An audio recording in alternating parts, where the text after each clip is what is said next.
Hey, what's going on, everyone? Today we are talking about first-time home buyers and anyone that's, honestly in their 20s or early 30s, doesn't matter what age, but I'm giving you a heads up of how to use a property for your future and what you should be doing. I get a lot of emails, text messages, especially from people's children or friends, whatever the case may be, asking me, what would you advise me to do? And this is something that I would tell myself the same thing. I think a lot of people need to take this advice, and I'm seeing a lot of it opposite happening in this market. Granted, everything I'm saying is going to be about not your dream house, and this market, I know it's crazy, but listen to what I'm saying, and this is what you need to be doing when you're buying a property. Number one, low down payment.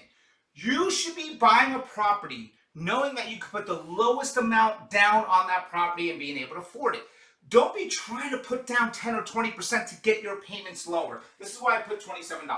For every $10,000 you put down, so let's say you're buying a $200,000 townhouse, and you have to put an extra $10,000 down, you're getting around about $27 difference a month. Now, give or take interest, why would you put an extra $10,000 down to lower your payment $27, $30 a month? That makes no sense. The return of paying yourself back is going to be way longer. It just takes too much time to pay yourself back. That should be put in an emergency fund, or God forbid the market crashed and you needed money, you're not going to be able to pull it out of your house. That's why I'm totally against putting a lot of money down. This is besides investment properties. This is a personal property, primary residence. People are putting so much money down to get their payment so low to where they want it to be that if God forbid something happened, if there was a shift in the market, you needed to pull money out of that house, bye-bye, it's gone, right? You should not ever look at how much you need. It should be like, okay, the conventional is 5%. I should be looking at what I can buy putting 5% down, okay? That's the best piece of advice right there, is your lowest down payment. Number two, the now. Everyone is trying to buy now. I need something now. Stop rushing it. That's one huge mistake people make. You don't have to buy right now. You don't have to have something right now, okay? Because right now might not be the best time to buy. There's always going to be a great property. If you wait it out, you will find something. I'm telling you, don't rush. Don't expect right now. Interest rates are low. I have to buy right now. All these realtors are on Facebook saying you have to buy right now. They're wrong. You don't have to buy right now, okay? Yes, you might have a high rent. Rental market's crazy right now, but you don't want to rush something, especially if you don't understand how taxes are assessed. You don't understand where the market's going in that community. Don't rush. Not now. And this is with number two now. You have to find an agent that has the patience, that is willing to show you tons. There should be never a cap. You know, there's agents out there that put caps on how many houses they'll show you. Oh, I've already shown you enough. I only show this many. Blah, blah, blah. Look at 1,000 houses. Whatever. You should love what you do. If you do real estate, you should love what you do. Love what you do. You should love what you do. Okay. And mine, I tell everyone, future hold.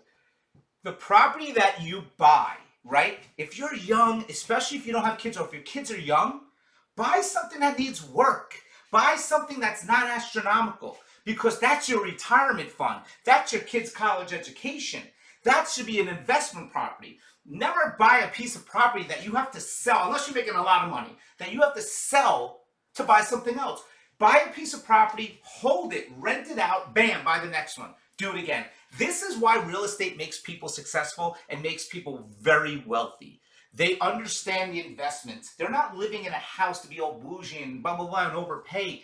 They're buying real estate to make money for themselves, to hold on to it, to keep it 20 years down the road. I know investors that buy homes and then give it to their children and let them maintain it, and it's their homes at a certain age. I mean, future hold.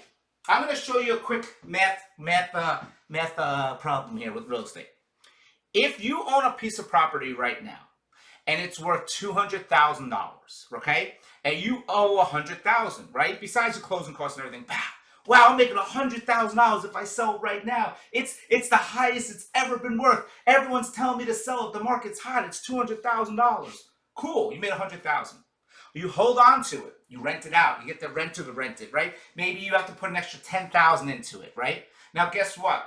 You owe zero on it, but let's minus the 15,000 because you had to put into it. And the market goes down from 200 to 150, right? You now made more money, and that's not including the rent roll of what you were making every month. So by holding on to it and the market coming down, let's say the market crashes, it shifts. You still made more money by holding it, even by putting more money into it. That's the whole point. Future hold, you shouldn't be buying properties that you need to sell. You should be taking this all in, make sure your real estate portfolio grows with you. These are things, low down payment. Don't worry about now, future hold. Now, I'll teach you so much more. Yes, there's more. Then there's markets. Then there's this, blah, blah, blah. But I'm telling you, if I was giving myself advice, I would say this is what you need to do. Follow me, more education, anything you want to learn. Don't listen to everybody out there. They're all just trying to get money out of you. Kerin, the Kerin Group. Happy Thursday. Talk to you guys soon.